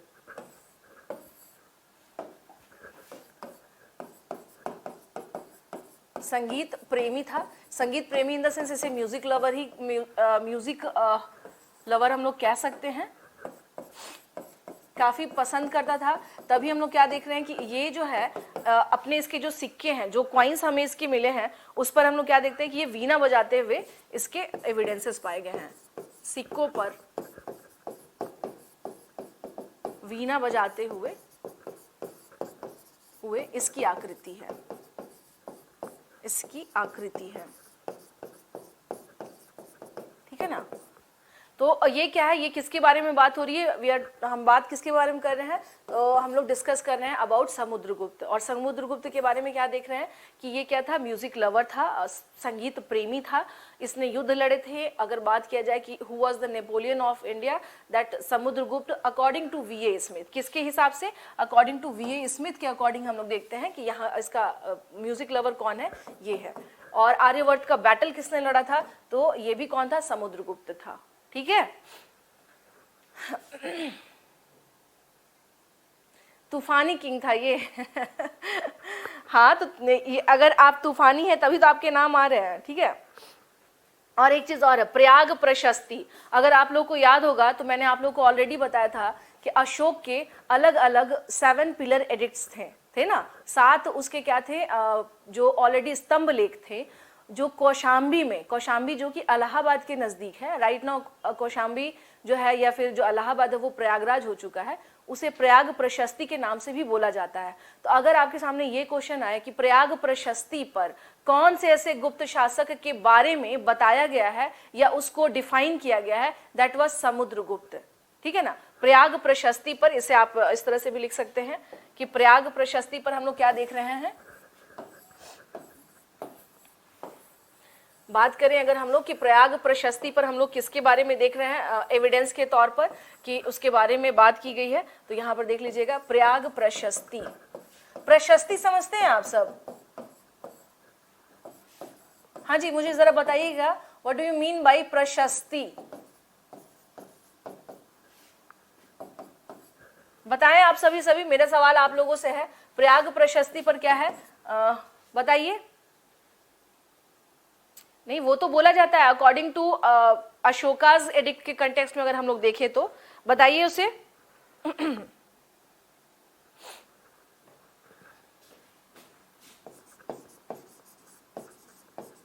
प्रयाग प्रशस्ति पर हम क्या देखते हैं, समुद्रगुप्त के विषय में, विषय स्पेशली इसके विजय अभियान के बारे में लिखा हुआ है, विजय अभियान से संबंधित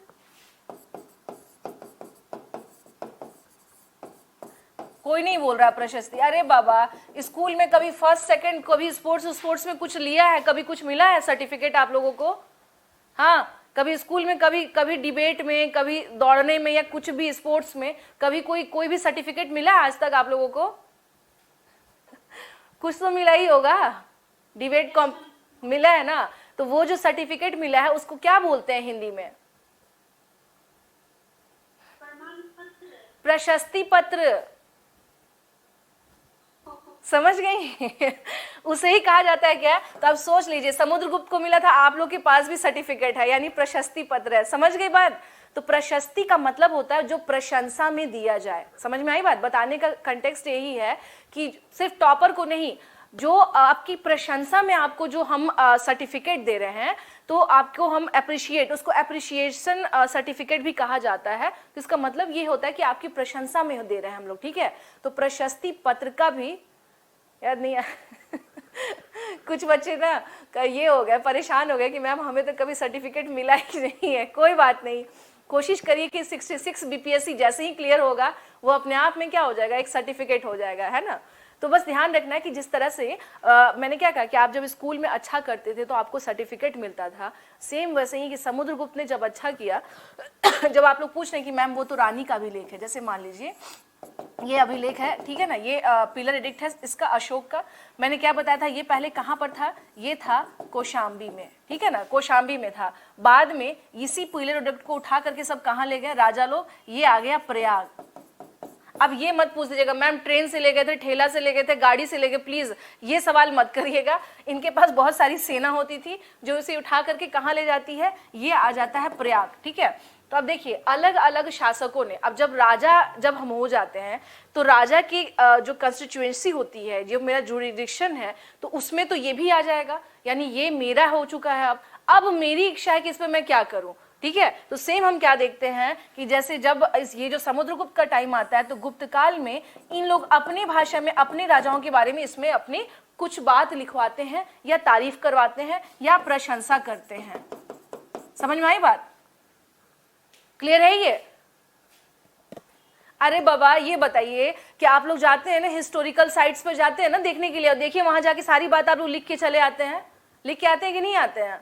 मना किया जाता है मत लिखिए, लेकिन बनवाया तो शाहजहां था, आप क्यों लिख रहे हैं? अगर मन में क्वेश्चन ये आए कि मैम बनवाया तो वो था, हम क्यों लिखें? लिख के आते हैं कि नहीं आते हैं? ये तो ह्यूमन नेचर है ना, उसको मिलेगा वो लिखेगा ही लिखेगा, समझ गए ना? ये क्या है? ये ह्यूमन नेचर है। तो यही नेचर से हम क्या है कि हमें ये जब अशोक का था, अशोक के काल के बाद हम क्या देखते हैं कि जब गुप्ताज आते हैं तो वो भी इस पे लिखवाते हैं। धीरे धीरे जहांगीर के बारे में भी देखते हैं कि हम अकबर जब आता है तो उस टाइम पे भी इसमें कुछ किया जाता है। तो अलग अलग शासकों ने अपने अपने समय पे, जो हम लोग आज के टाइम पे देखिएगा कि जो हम लोग जाते हैं हेरिटेज साइट पे या हम लोग इस तरह के ऐतिहासिक जगह पे जाके लिख के सब चले आते हैं अपनी अपनी कुछ दिल की बात की, दोबारा नहीं आएंगे, है ना? वैसे ही यहाँ पर इसमें इस वाले एडिक्ट में क्या था, अलग अलग राजाओं ने इसमें अपने मन की बात लिखवाई है।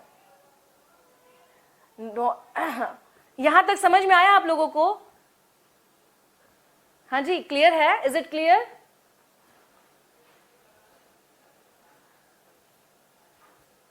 ठीक है, ठीक है ना, समझ गए? बस यही, अब ये मत कहिएगा कि मैम ये तो यहां था, ये उठा करके इसे ले गए थे, ठीक है? और ऊपर से मैंने आपको बार बार बताया था ये मोनोलिथिक है। मोनोलिथिक इन द सेंस ये एकाश्मक है, इसे इजिली यहां से यहां हम क्या कर सकते थे, उठा करके ले जा सकते थे, ठीक है? तो इस तरह से हम लोग क्या देखते हैं कि इसके बारे में, समुद्रगुप्त के बारे में, तो ये हो गया समुद्रगुप्त के बारे में कि प्रयाग प्रशस्ति पर इसके बारे में लिखा गया है। अब आ जाए हम लोग थोड़ा सा थर्ड शासक के बारे में, चंद्रगुप्त सेकंड, जो कि बहुत ही इंपॉर्टेंट शासक था गुप्ता डायनेस्टी का। चंद्रगुप्त द्वितीय, इनफैक्ट मैं तो कह रही हूँ क्लास में भी देखिएगा कि बच्चे क्या करते हैं, पूरा जो दीवार होता है उस पर लिख देते हैं, ये तो आदत होती है। चंद्रगुप्त, प्रयाग प्रशस्ति समुद्रगुप्त से रिलेटेड है, ठीक है? आ जाइए। हम लोग ट्री पर बस लिख सकते नहीं, ट्री पर मत लिखिए, चलिए आ जाइए। चलिए उसके बाद फिर आगे बात करते हैं, बताएंगे, अभी सारी चीजें आप लोगों को क्लियर कर दूंगी। चलिए इधर आइए। इसका जो टाइम पीरियड है 380 से लेकर के 412 ईस्वी तक, 380 से लेकर के 412 ईस्वी तक, ये किसका टाइम पीरियड है? चंद्रगुप्त सेकंड। और इसका काल जो है ना, इसी का काल माना जाता था, इसका काल गुप्त काल में, गुप्त काल का स्वर्ण काल माना जाता था, स्वर्ण काल माना जाता था। It means his time period was the golden era of Gupta period. His time period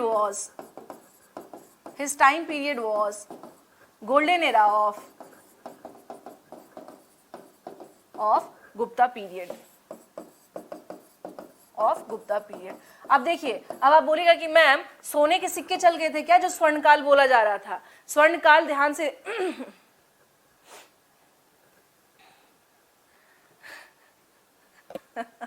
चलिए अब आ जाइए। यहाँ पर हम लोग क्या देखते हैं कि इस काल में, गुप्त काल यानी इस काल को स्वर्ण काल क्यों कहा जाता है? Why his period was denote as the golden era. इसे गोल्डन एरा के नाम से हम लोग क्यों जानते हैं, ठीक है ना? तो गोल्डन एरा के नाम से क्यों जानते हैं, इसका रीजन ये है कि इस टाइम पर सबसे ज्यादा क्या हुआ था, लिटरेचर में, कला संस्कृति पे सबसे ज्यादा क्या हुआ था, वर्क हुआ था, ठीक है ना? तो लिख लीजिएगा इसमें कि सबसे ज्यादा क्या देखते हैं हम लोग, सबसे ज्यादा हम लोग क्या देखते हैं कि इसके काल में सबसे ज्यादा क्या हुआ था, कला संस्कृति पर कार्य हुआ था। कला संस्कृति से संबंधित कार्य के कारण,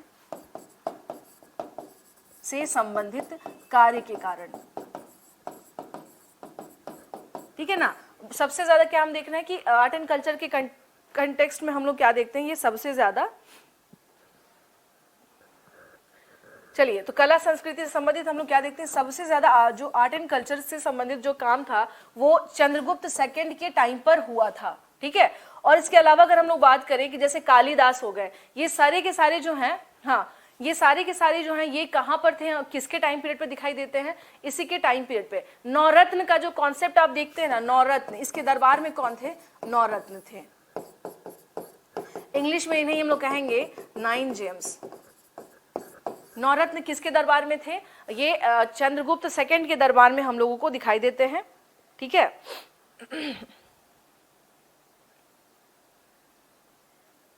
एक चीज और है, जैसे मैंने आप लोगों को बताया था अभी, हाँ एक चीज और है, जैसा कि मैंने आप लोगों को अभी बताया था कि उस टाइम पर यानी जो बाहर से जो आक्रमणकारी आए थे, तो उनमें से मैंने अभी एक के बारे में बताया था, शकों के बारे में, कि वो भारत के पश्चिमी क्षेत्रों में भी क्या हुए थे, फैल गए थे। उनका जो क्षेत्र, उनका जो एरिया था वो basically western side of India, जो पश्चिमी एरिया था, पश्चिमी क्षेत्र, वो उनका था। तो इसने क्या किया था, चंद्रगुप्त सेकंड के नाम में अचीवमेंट की बात करें कि इसके उपलब्धि क्या थी, what was the achievement of Chandragupta second, तो उपलब्धि के तौर पर हम क्या देखते हैं कि इसने क्या किया था, शकों को पराजित किया था। इसने क्या किया था, शकों को, ही डिफीटेड शकाज, इसने क्या किया था, इसने शकों को पराजित किया था, इसने शकों को पराजित किया था। He defeated Shakas. That's why he owned the title of Vikramaditya. इसने टाइटल कौन सा लिया था, विक्रमादित्य का टाइटल लिया था। इसी कारण इसने क्या किया था, विक्रमादित्य का, इसी कारण इसने विक्रमादित्य की उपाधि धारण की थी, आदित्य की उपाधि। देखिए अब डिपेंड करता है ना, धारण की थी। जितने भी इस तरह के राजा थे, स्पेशली गुप्ता टाइम पीरियड से हम लोग क्या देखते हैं कि इनके अपने दरबारी कवि हुआ करते थे। और दरबारी कवि का मतलब ये होता है कि वो आपके फेवर में लिखेगा या अगेंस्ट में लिखेगा।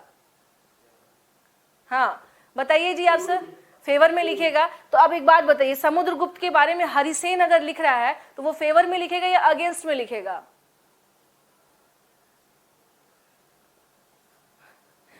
इतना क्यों सोच रहे हैं, फेवर में लिखेगा या अगेंस्ट में लिखेगा? फेवर, ऑब्वियस सी बात है। तो प्रयाग प्रशस्ति जो है समुद्रगुप्त का ही दरबारी कवि था हरिसेन, जिसने लिखी थी। तो अब एक बात बताइए, आप जिसके पास रह रहे हैं, जिसके दरबारी कवि हैं, जिसका खा रहे हैं, आप उसकी बुराई तो नहीं कर सकते हैं। आप लिख देंगे क्या कि मेरा राजा जो है बड़ा खराब है और इस तरह से, ऐसा आप लिख सकते हैं? नहीं लिख सकते हैं आप। क्या हो जाएगा, तुरंत राजा आपको फांसी की सजा दे देगा। तो उस टाइम पर ऐसा कंडीशन था, कंडीशन ये था कि जो भी दरबारी कवि हैं उनको बढ़ा चढ़ाकर लिखना भी होता था कि मेरा जो राजा है जब वो चलता है तो सूरज जो होता है अत्यधिक गर्म हो जाता है, जमीन जो है वो कांपने लगती है। तो इस तरह से ना बढ़ा चढ़ा के बताने की एक दरबारी कोर्ट पोएट रखा जाता था। और ये चीज जब राजपूतानास का जब टाइम पीरियड आता है तो ये टेंडेंसी और बढ़ती है, जिसको कहा जाता है चारण, भाट और चारण बोला जाता था। भाट और चारण बोला जाता था। तो वो होता था कि जैसे ही राजा एंट्री करे तो कहते थे मारो राजा, मतलब सूरज से भी लाल छे, और आगे बढ़ जाइए, और आगे बढ़ जाइए, ठीक है ना, इतनी तारीफ। तो इसका मतलब इनफैक्ट अगर आप लोगों ने शायद मे बी पद्मावती देखा होगा तो उसमें आपने देखा होगा कि उसमें राजा के आसपास के जितने लोग हैं वो कम से कम 10 बार तो उसकी गुणगान गाते हैं, है ना, 10 बार तो उसकी गुणगान गाते हैं। तो बेसिकली वही हुआ करते थे कोर्ट पोएट, दरबारी कवि, उसे ही कहा जाता था। प्रयाग प्रशस्ति जो मैंने आपको बताया वो समुद्रगुप्त से संबंधित है। समुद्रगुप्त का दरबारी कवि था हरिसेन, जिसने उसे लिखा था, ठीक है। और उसने उसकी बड़ाई में खूब बात लिखी है कि ये हमारा आर्यवर्त जो है, भारत का आर्यवर्त अगर कोई है तो वो समुद्रगुप्त है। समुद्रगुप्त ने उत्तरापथ, दक्षिणापथ के सारे राज्य जीत लिए। समझ में आ गई बात? तो इस तरह से उसके बारे में बताया गया है। नेक्स्ट इसमें हम लोग आते हैं चंद्रगुप्त सेकंड के टाइम पे। तो इसके टाइम पीरियड में हम लोग क्या देख रहे हैं कि इसने शकों को पराजित किया था। That's why he owned the title of Vikramaditya. इसने विक्रमादित्य की क्या की थी, टाइटल, उपाधि ली थी।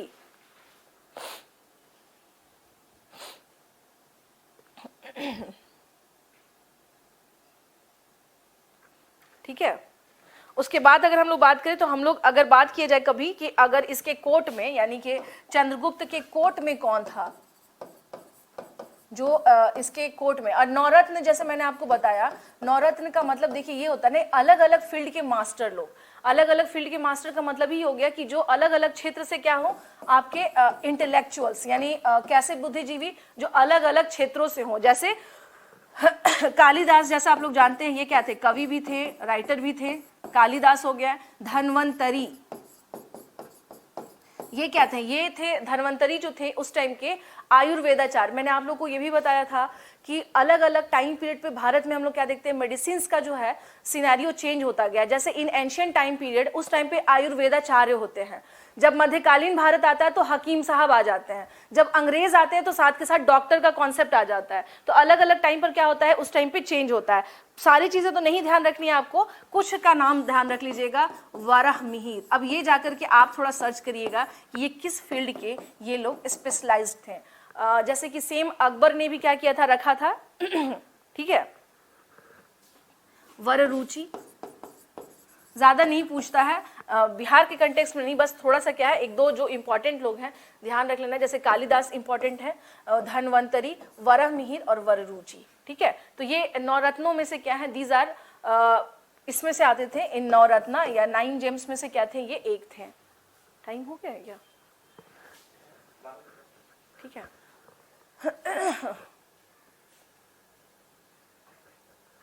कोई बात नहीं, थोड़ा बहुत इधर उधर वेरी करता है, so don't worry about that. उसके लिए बहुत ज्यादा परेशान नहीं होना है, ठीक है, उसके लिए ज्यादा परेशान नहीं होना है। चंद्रगुप्त सेकंड की अगर बात करें तो इसकी एक उपलब्धि और थी।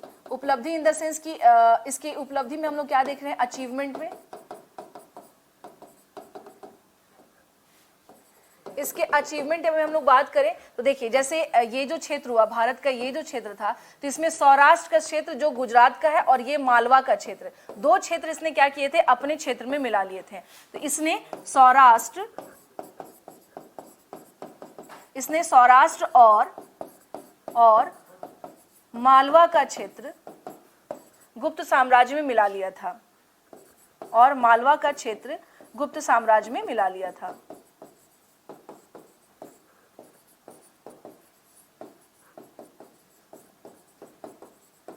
ठीक है, लिख लीजिएगा इसमें कि इसने क्या किया था, सौराष्ट्र बेसिकली कहां पर है, ये आपको पड़ता है गुजरात के पास में। मालवा जो है ये पड़ता है कहां पर, आपका मध्य प्रदेश का। क्योंकि अगर आप ज्योग्राफी पढ़ेंगे तो देखिएगा मालवा प्लेटू जो है, मालवा का पठार, तो ये मध्य प्रदेश का जो ऊपरी क्षेत्र है वहां पर पड़ता है मालवा। तो मालवा का क्षेत्र और सौराष्ट्र का क्षेत्र, इसे किसने मिला लिया था, चंद्रगुप्त सेकंड ने। किस साम्राज्य में, अपने गुप्त साम्राज्य ने इसमें क्या किया था, मर्ज किया था। ठीक है,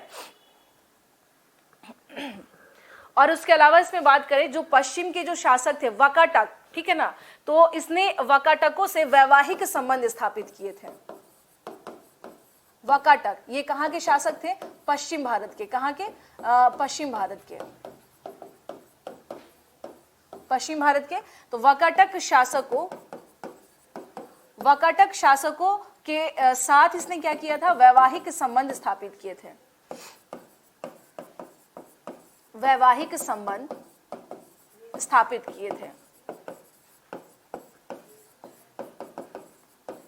ठीक है ना, तो इसने क्या किया था, बेसिकली इसने पॉलिटिकल जो अलायंस यानी मैरिज अलायंस जो है वो शुरुआत किससे की से, तो वाकाटक शासकों के साथ इसने मैरिज वाला जो कॉन्सेप्ट है वो इसने स्टार्ट किया था। ठीक है, और हाँ एक क्वेश्चन और है, मैंने जैसे अभी बताया था आप लोगों से कि क्वेश्चन आ सकता है कि when Chinese traveller Fahien was came in the time period of Gupta, उस टाइम पर who was the ruler of Gupta period, that was Chandragupta second. Chandragupta second के समय पे ही फाहियान आता है, लिख लीजिएगा इसे। चंद्रगुप्त द्वितीय के काल में ही कौन आता है, चीनी यात्री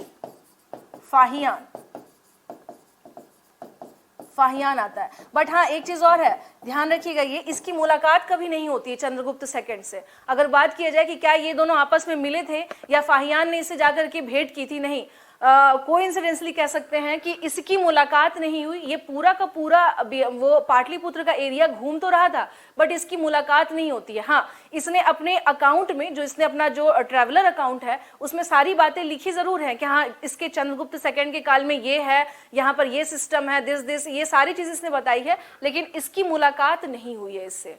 ध्यान रखना है इस बात को। अक्सर लोग सोचते हैं कि चाइनीज ट्रेवलर अगर आए होंगे तो उन्होंने वहां के जो रूलर्स हैं उससे मिला था, तो ये आप लोगों की गलतफहमी है, रूलर से नहीं मिला था। ठीक है ना, रूलर से नहीं मिला था।